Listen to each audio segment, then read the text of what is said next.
Hi அஸ்ஸலாமு அலைக்கும் friends. இன்னைக்கு நம்ம வீட்டில் டின்னர் வந்து பன்னீர் பட்டர் மசாலா தான் பண்ணியிருந்தோம். சப்பாத்தி வச்சு பன்னீர் பட்டர் மசாலா. அதுக்குரிய ரெசிபி வந்து நம்ம எப்படி பண்ணுறதுன்னு சொல்லி வீடியோக்குள்ளே போகலாம். தேவையான பொருட்கள் எல்லாம் நம்ம எடுத்து வச்சுக்கணும். தக்காளி, வெங்காயம், காஞ்ச மிளகா, முந்திரி, பன்னீர் இதெல்லாம் எடுத்து வச்சுக்கோங்க. இப்போது 4 வெங்காயம், பெரிய வெங்காயம் வந்து 4 பல்லாரி வெங்காயம்னு சொல்லுவோம்ல, 4 எடுத்துக்கோங்க. தக்காளி வந்து ஒரு 3 தக்காளி, காஞ்ச மிளகா 4 காஞ்ச மிளகா, பன்னீர் நம்ம வந்து பன்னீரை ஸ்கொயராக கட் பண்ணி வச்சுக்கணும். இப்போ ஒரு பேன் எடுத்துக்கோங்க. அந்த பேனில் நம்ம பட்டர் இல்லாட்டி நெய் ஆட் பண்ணிக்கலாம். ஆட் பண்ணிவிட்டு இந்த பன்னீர் நம்ம கட் பண்ணி வச்சுருக்கோம்ல, அது வந்து நல்லா வறுக்கணும். அதை ஒரு கோல்டன் ப்ரௌன் கலரில் அது ஃப்ரை ஆகணும். அது வரைக்கும் நம்ம வந்து அதை வந்து லைட் ஃப்ரை வந்து பண்ணிக்கிட்டே இருக்கலாம். இப்போ நம்ம வேக வச்சுருந்த இது வந்து வெந்துருச்சு.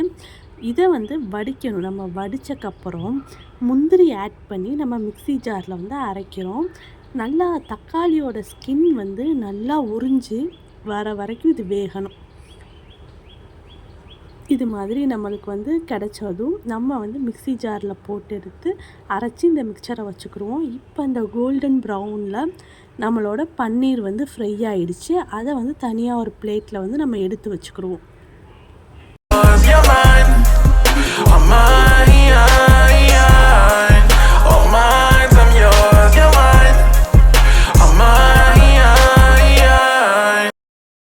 இப்போது ஒரு பேன் எடுத்துக்கோங்க. அந்த பேனில் வந்து நம்ம எண்ணெய் ஊற்றிட்டு பட்டை எல்லாம் போட்டு, பட்டை மட்டும் போடுங்க. போட்டுட்டு நம்ம இப்போ அரைச்சி வச்சுருக்கோம்ல, அந்த அரைச்சி வச்சுருந்ததை இந்த பேனில் வந்து நம்ம மிக்ஸ் பண்ணிடணும். நல்லா மிக்ஸ் பண்ணிக்கோங்க. அந்த தக்காளி எல்லாம் அந்த ரா ஸ்மெல் வந்து போகணும். அது வரைக்கும் நல்லா இது பண்ணிக்கோங்க. வதக்கிட்டு நம்ம உப்பு கொஞ்சம் ஆட் பண்ணிக்கிறோம். உப்பு ஆட் பண்ணிவிட்டு நம்மளுக்கு தேவையான தண்ணி ஊற்றிக்கோங்க. தண்ணி ஊற்றிட்டு இப்போது கலருக்காண்டி நம்ம கலர் பொடி கொஞ்சம் ஆட் பண்ணிக்கிறோம். கலர் பொடி ஆட் பண்ணிவிட்டு இப்போ இந்த பன்னீர் பட்டர் மசாலா கொஞ்சம் ஸ்வீட்டாக இருக்கும். அதுக்காண்டி நம்ம சீனியும் இதில் ஆட் பண்ணுறோம். ஆட் பண்ணிவிட்டு இப்போ இந்த பன்னீரை வந்து நம்ம ஃப்ரை பண்ணி வச்சுருந்த பன்னீரை இதில் வந்து போட்டுருங்க. போட்டு நல்லா கொஞ்சம் மிக்ஸ் பண்ணிவிட்டு கொதிக்க விட்டுருங்க. கொதிக்க விட்டக்கப்புறம் நம்மளுக்கு பன்னீர் பட்டர் மசாலா வந்து ரெடி ஆயிடுச்சு.